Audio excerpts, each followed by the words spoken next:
Hello and welcome to GuyLogicGaming. My name is Temko and this is Medieval Kingdom Wars, brought to you by Reverie World Studios. It's their so manyth release and sort of the same idea and genre with large-scale grand strategy combat. In this case, they're ramped up quite a bit in what they want to achieve.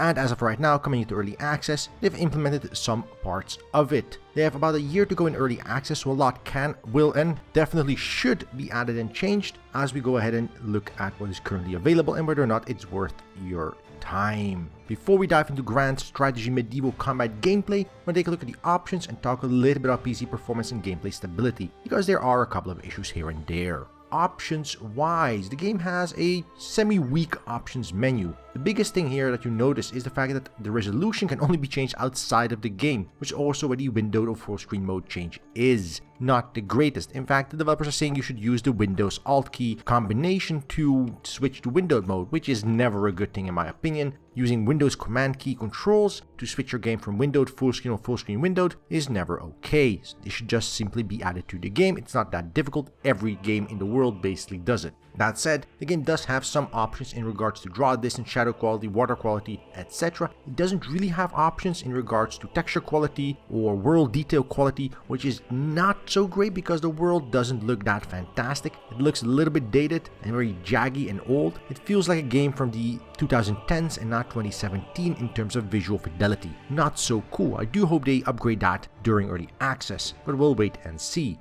From a visual detail perspective though, it looks actually pretty damn good. And the options available here from draw distance, shadow quality and water quality do add a little bit to that detailed level. Some other visual settings are pretty decent, including a low res terrain mode, which is always good, bloom, weather effects, blood and corpses. This blood and corpses part does tank frame rate quite a bit, so see how that affects your performance as you play. Overall, nothing really strange. There are a couple of bugs here, such as Fog of War not actually enabling Fog of War, or disabling it as it were. Really annoying. An interesting part here is the rotation of the minimap, which not enough games do, because as you rotate the minimap literally rotates with you, and you'll see that during gameplay a little bit because I do like this feature. And there's some other options here as well, such as language options and chat fonts and so on and so forth. This is obviously only useful for multiplayer gameplay, which is fairly useful. Sound quality and music and sound volume levels. Not too happy with this because there is VO in the game and there's also sound effects, etc. So having more options here would have been more preferable, including the option to set subtitles. That is not available. I do hope they add that. So overall, not the worst options menu, but has some glaring issues such as resolution, missing a couple of options here and there, and some weird buggy stuff. But it's early access, so that is to be expected. Performance-wise though, the game has a couple of issues. The initial release on early access a couple of days ago had massive crashing and boot up issues and FPS dips and stuff going on, which wasn't the case during the period before early access, so the update they pushed a day or so before early access launched caused a massive amount of issues, and they've been hotfixing and patching that since then, so that is pretty decent. As far as response time goes, it's not so good that they pushed a big update to the early access community and then didn't properly test it and then had a janky launch on early access. It didn't do them any good, and the game even now still suffers from some of those issues. That said, they are actively working on fixing those issues, so that is a benefit to the developer that they're proactively going after things. As for what the game has on offer, you have a tutorial and a campaign mode. The tutorial explains how the game goes. It shows you a little bit of a scenery using the French. And then you have a campaign with one of 4 races. Currently only one race is implemented, which is the French. And then you have skirmishes and online multiplayer and co-op modes where you can do various battles. And most of the battles are done in a manner where one side is attacking, as you'll see in a bit in the gameplay footage, and one side is defending. And depending on how many players are in the map and how many AI you add to the map, this is the balance difference there is. The gameplay for both sides is mostly identical in terms of how they build and progress buildings, but obviously because one side is attacking, the other side is defending, you have different resource dispositions, you need different units, you need different upgrade paths to counter your opponent. Fairly interesting. So let's go ahead and dive into gameplay and talk all about that and explain what the game does right and what the game is currently very much missing. So as we dive into gameplay, this is the very first tutorial mission, and it has you attack a city, first take over a smaller outer segment, and then take over the bigger city itself, and explains sort of the basics of overall combat mechanics. Now, outside of this in-combat mode, the grand strategy real-time combat mode, there is a overworld mode where you have to manage your towns and cities under your control in a traditional grand strategy type of game. Though that mode is currently, if implemented very lightly. Large segments are still missing, large campaign areas are still missing, interactions between cities are missing, progression within the world map is currently missing. So right now, what the game in early access has on offer is exactly this combat mode. It has a couple of maps where you can fight with an opponent in single player or multiplayer, and that is basically it. Obviously, during early access, they will be adding the overworld and grand strategy parts of the game as early access progresses. But right now, if you're buying this game, you're buying it for the skirmish mode. So we're going to look into that mode most specifically. So Medieval Kingdom Wars does two things within a game mode. It tries to emulate a sort of strategic historical accuracy in terms of unit compositions, in terms of tactical gameplay, in terms of city building and sort of how defenses and attacking went. And they do a decent job at it. It's not perfect, but they are trying to sort of create a sense of authenticity when engaging into combat and engaging into how units interacted with each other in the past. Swordsmen were pretty decent with their shields to deal with bowmen, but obviously couldn't have the reach of a spearman. And all those other things combined, and then you have heavy armored people that obviously were slower in movement. All these additional little nuanced details that other games in the grand strategy genre are also doing, this game also does, and they do it fairly decently well. No real complaints on that front. Where I do have a couple of complaints is in animation quality and combat interaction quality.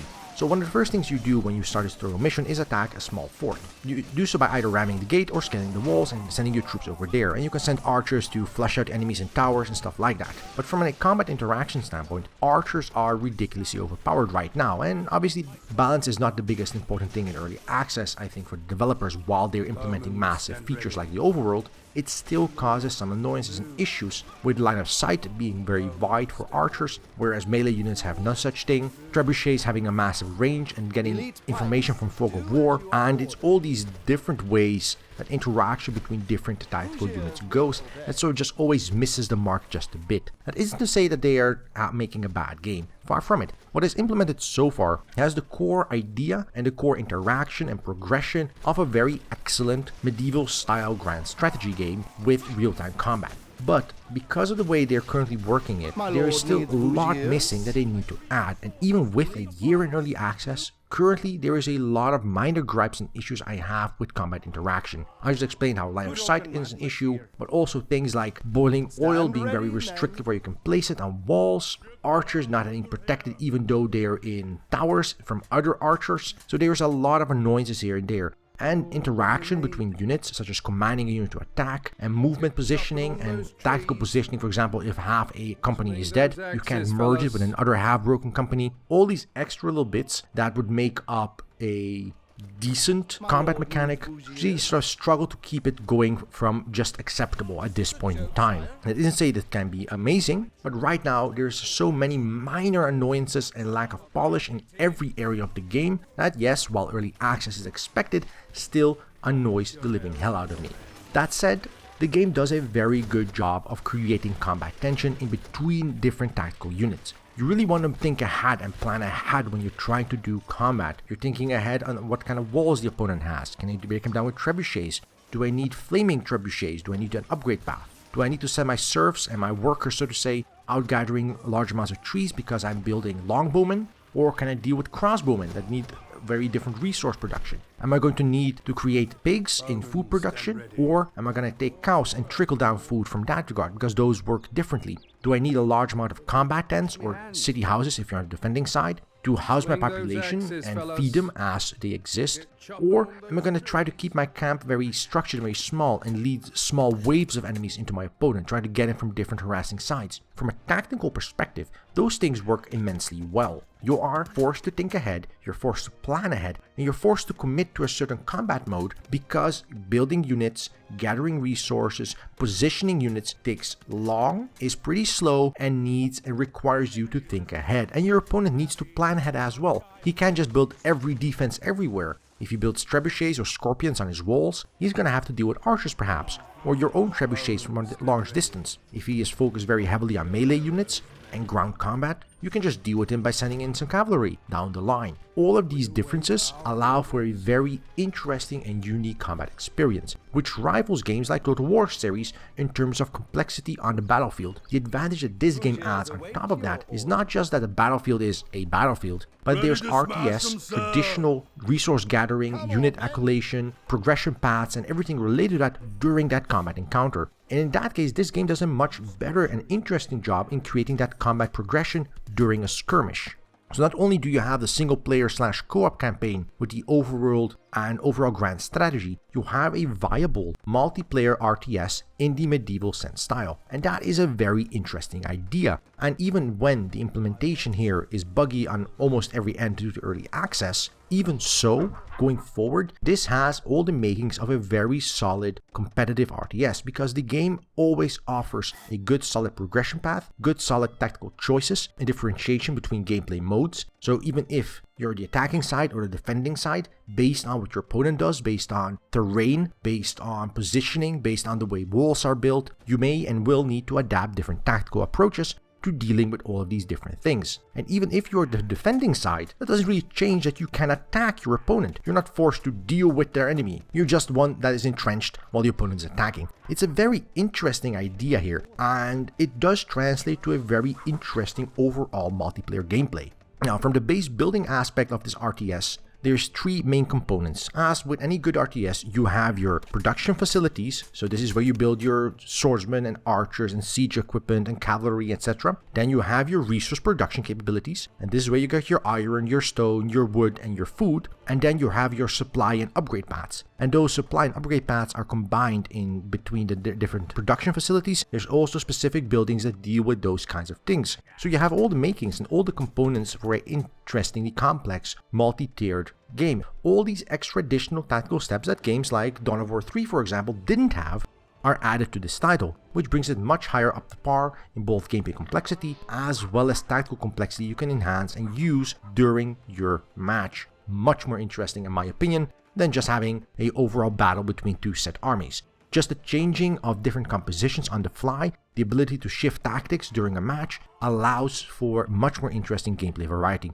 The only problem is, of course, as I said earlier, there are massive issues currently with balance, as well as progression paths, as well as resource gathering, as well as overall things like Fog of War not being perfect. If a trebuchet hits something in the Fog of War, you see corpses appear, so you know you've hit something. You'll hear sounds of enemies attacking even through Fog of War, and all these extra things that a player that's paying attention can use to his or her advantage for information that they really shouldn't be having at that time. It's not that great in that regard. I do hope the developer spends some serious time upgrading that. Now, taking it a step further and talking about the way the ramp up and progression works within a match, and I'm mostly talking about skirmish matches here. Obviously, on the grand strategy side of things, while you're a single player playing, you'll have a standing army and you'll move your troops around and you'll probably engage with an existing army.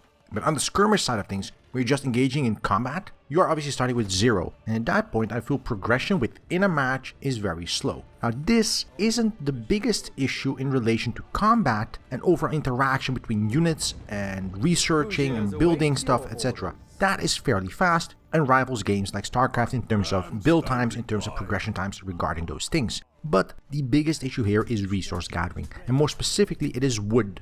Even though you have different resource gathering mechanics for iron and stone and food, and you can ramp up these as well using different serfs and using different tactics to ramp up production here, the biggest issue I've encountered here is wood, because wood gathers so very slow. So all you'll be doing in the initial 5 to 10 minutes during a match, even if you want to create a much more interesting, compelling experience in terms of ramping up production, you're just sort of waiting on the wood to gather. You're sort of waiting on everything to become a thing. Building up your army one unit at a time, building one archer, building one trebuchet, building one swordsman, and this very slow ramping up because of a lack of resource production is fairly annoying, which means that resource production is the biggest, most important part of this title. In fact, all the serfs I have in this match are only doing one thing for most of the match, and that is gathering wood. Everything else, including food production, iron production, and stone production, including the supply cap you upgrade with either houses as you're defending,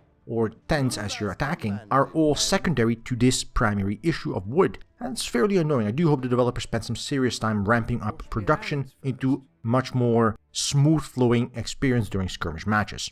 Now, as you're noticing, I'm talking about skirmish matches, the multiplayer combat experience, in a very different light from the overall world map and grand strategy part. Now, outside of the fact that the grand strategy implementation currently in early access is limited to non-existent, there are also two very different game modes. Overall, the grand strategy and overall grand strategy combat mechanics in the overworld are more traditional grand strategy total medieval war style. You have your army, you have your base of operations, you have your cities under your control, and down the line you can probably set taxes and set unit production and set defensive structures and upgrade all of that. But from a grand strategy perspective, you're building your armies, you're doing political sides of things and all the other related things you expect in grand strategy. In the skirmish side of things, you are actively playing an RTS with building constructions, with base construction, with progression paths, and with combat interaction. So they are two very different mechanics because while in the grand strategy side of things you're also doing all of these things, but you also end up having a much larger supply cap and a much larger entry point because you're coming in with a standing army instead of coming in blind and having to create everything from scratch.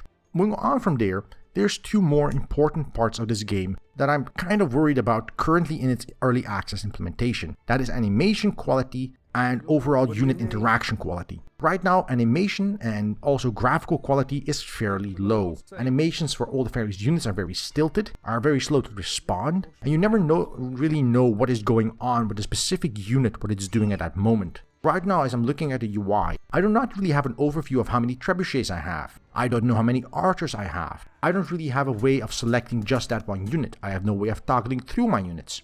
I have no way of hotkeying that, oh, my gates close instantly, or that I double check whether or not I have a building for a building swordsman. I don't know how many things I have in queue. I don't know what my income production is. All this overview of information, all this visual quality, even though the game looks authentic-ish, going back to those periods of time, and it does, it looks very nice and very clean and very aesthetically pleasing, even if the graphics are not as high fidelity as I would like. When we look at units and animations and selection of units and grouping and positioning and everything related to the visual representation of what you're doing, including combat groups, which you can use with Ctrl 1 through Ctrl 0, you end up with very much using every unit individually, targeting things individually, not letting smart targeting deal with it, not having any way of making sure a unit goes to a specific position before attacking. Move attacking is not really a thing here. The repositioning units on the fly, just pulling them out of combat, isn't really a thing here. And that really results in a much more heavy combat experience, but also makes you feel as a player that you don't really have full control over your units. And that's the same issue that Medieval Total War had, but because of Medieval Total War's different combat style in the combat, in this game it feels much worse. Now moving away from that into the actual combat interaction between units, and it feels like the units start flying in the air and randomly shooting arrows in a specific direction. You don't really have an overview of what is attacking what at any given time. If you take a look at archers and they're shooting arrows at a different unit, you're not sure who's winning or losing based on hit points. You don't really see a difference in unit composition at that point. You sort of see some units fall over and some units standing still, and you never really have a good overview of whether or not you're winning a combat encounter or heavily losing it in many scenarios and situations, especially in confined areas like on top of walls or inside towers with archers. You know that there's combat interaction, and you know probably that because you have 3 units and they have 1 unit, you win, but you don't have a good overview on when you should pull out a unit back, when you can change tactics and attack a different area of the map because of the way the visual representation is so subpar. This issue also translates into the actual base and combat building. And one of the major issues with this game, in my opinion, is the UI. Outside of all the missing features which they'll add, outside of the issues with performance, the biggest annoyance I have is this game's UI. While all the buildings and all the units are pretty cool to look at, interaction with them takes a lot of mouse clicks, takes a lot of time, and is very prone to misclicking. Just targeting, for example, a building. If you want to do research on a specific item or check if you've built a specific research, you have to open up the barracks, look at the researches, open up the research window, which isn't marked with research, it's just an icon that is different for different things. Then you have to look at whether or not a research is available. If it's not, it might not be available because you don't have the resources. It might not be available because you're missing other prerequisites. It might not be available because you've already researched it, but it doesn't display anywhere on your units that they have that research, such as a +1 upgrade or something. So it's a fairly large struggle, not just so much as you're fighting with your opponent and have to think on your feet and change tactics based on their gameplay composition. You're mostly struggling against the UI of the game.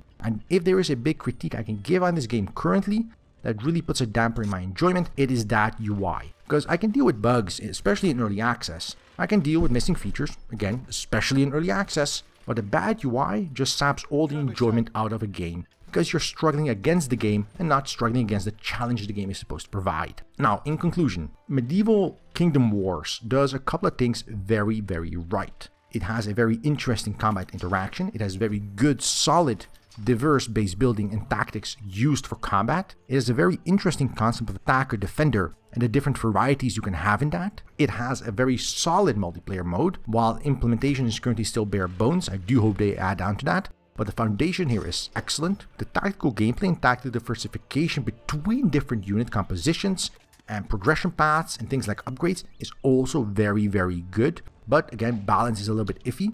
But it's still missing a very large amount of features in terms of its overworld and grand strategy part. It's basically not really there.